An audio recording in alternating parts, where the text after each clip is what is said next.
A guy who's too young to be in the NFL. He just turned 21, and he's on track to play at some point this season. We thought as soon as week one. Trey Lance, the third overall pick in the draft, 49ers quarterback, not cornerback, quarterback. It's always important to articulate the words properly. Lance has a small chip in a finger on his throwing hand, and he will miss about a week, according to Coach Kyle Shanahan. It happened against the Raiders in the preseason finale. A certain amount of irony here, and again, I never know whether I'm using the word right. We worry about Jimmy Garoppolo getting injured, and it's Trey Lance who gets injured in the pocket, not running. In the pocket, you saw it there, a blitzing linebacker in his face. The follow-through hits the helmet. That's always one of the most prevalent risks for a quarterback, the hand striking a helmet. Yep. He got lucky. He's only missing a week. I mean, guys have been knocked out for weeks, months, seasons. No doubt. Because of that kind of an injury. So a stark reminder that sometimes your quarterback decisions are made for you by what happens to your quarterbacks who are on the field. Yeah, no doubt. I mean, that's, and you don't see it happen to like Brady and Rodgers a whole lot, right? Like those type of guys, because they got great feel and they can feel, blitzers coming, and they know like, oh man, I'm not going to have a lot of room to make this throw. Let me keep my arm real tight so I don't bang it on somebody's helmet and do those things. But again, this is a young guy who's still getting used to football and everything like that. And like you said, even for some of the older guys, you're going to hit your hand on a helmet every now and then. It's part of playing the position of quarterback, is kind of always feeling that and trying to protect your moneymaker. I mean, geez, my dad, he was one of those guys that lost the season early in his career, had his thumb clean ripped off in a football game, Mike. I mean, just dangling on a piece of skin. Thank you. Yeah, no problem. Good morning. Enjoy your Good morning, sausage London. with breakfast. But enjoy your bangers. Yes, but you see there, like I know Shanahan yesterday, he didn't want to tell anybody what finger it was. Well, I mean, we could see what finger it was. It's his pointer finger. He's clearly holding that. Where I would say, Mike, honestly, that's always a clue. Yeah, the finger the guy's holding after he hits it on a helmet is probably the finger that he injured. Right. Well, when Shanahan was like, "I'm not going to tell you what finger," I was like, "I got the game recorded. I mean, we could just go look at it. Like, come on, like, just tell us, Kyle. What are you doing? Like, you're going Belichick on us now?" But I think if there's like a finger that you're going to hurt, that's probably one of the better ones to hurt. Your pointer finger holding a football. Right, and here's the top of the ball. It's not as important as maybe the ring finger, the pinky finger, the thumb, where you're really locking the grip. The pointer finger's on there maybe just to guide the ball. And where that could maybe be an issue just is really, honestly, I don't think the throw itself, but when you release the ball and let your hand go, right, and there's that motion right there, and if that's sore, that's where it could be really annoying, to where every time you let the ball go, yeah, I threw the ball good, but oh, man, my finger, like as soon as you just let it go and it has that flick to it. But, hopefully this is not a long-term thing, because the 49ers, we know, I mean, Shanahan, he wants this guy out there. I think he wants this part of his offense. The guy needs reps, and he's trying to prove that he was worthy of the number 3 pick. So there's a lot of things at play here in this conversation.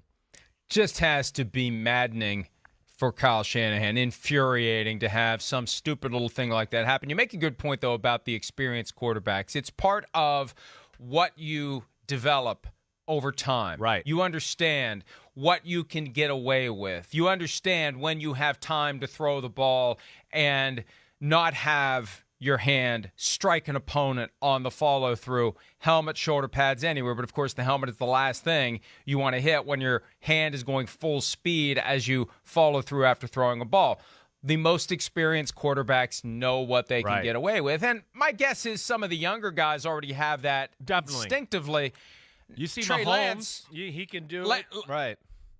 Lance got a lesson in it. He got a lesson in it. He'll learn from what happened to him on Sunday, and that's just part of the process of learning the game, where your body fits in relation to all the obstacles that are around you. Yeah, 100%. It is. It's a feel, as the more you play, you practice, you get a feel for, oh, wait, the guy's coming free.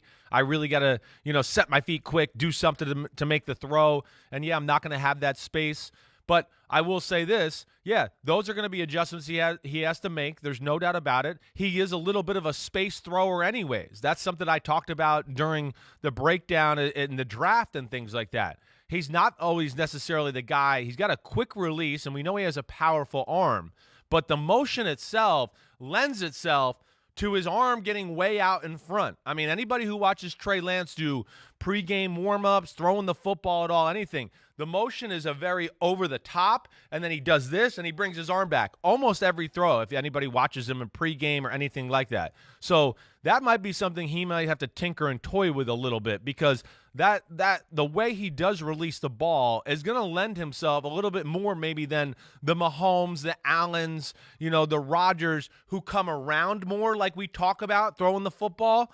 I think there's more ways to get out of trouble with that type of motion than the over-the-top power motion where he does that. And that's something I think, regardless of even hitting the finger, he's got to adjust it a little bit as he goes on here through his career just to become a better, more efficient thrower altogether. And the quarterbacks who can bring it at the various arm angles, that's just part of the process you go through instinctively in deciding where you're going to put your arm in relation to who's coming at you, who's in front of you, who's near you. Right. And, I thought of something else when you mentioned the linebacker coming free, Lance getting rid of the ball. What did we hear by way of criticism of Lance after his first preseason game when he took 4 sacks?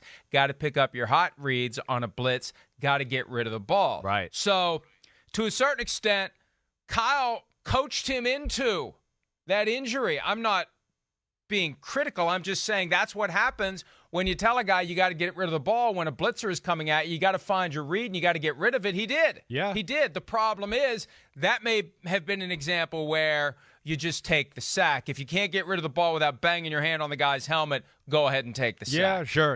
Again, those are all, I think, you make good points. It's experience, too. Maybe you learn to, like we've seen so many times some of the quarterbacks do, fade away a little bit, right? Just to buy yourself just a hair more room. Or, maybe do make a move just to get him out of the way, and then now you got space to do those things. He'll learn that. But, again, these are the things that, I think a lot of people, a lot of evaluators saw. He's got to play more football. That's the big thing, and that's going to be the frustrating thing for Shanahan, because I would imagine from what we saw in that game the other day, he's got way more run plays with that quarterback design than he showed. That's going to be part of his game plan, and he realizes that he's got a quarterback that's the number 3 pick that has not played a lot of football over the last 2 years, and he needs to get out there. And I think that's where it's going to be frustrating for the Niners and Shanahan as we go forward here.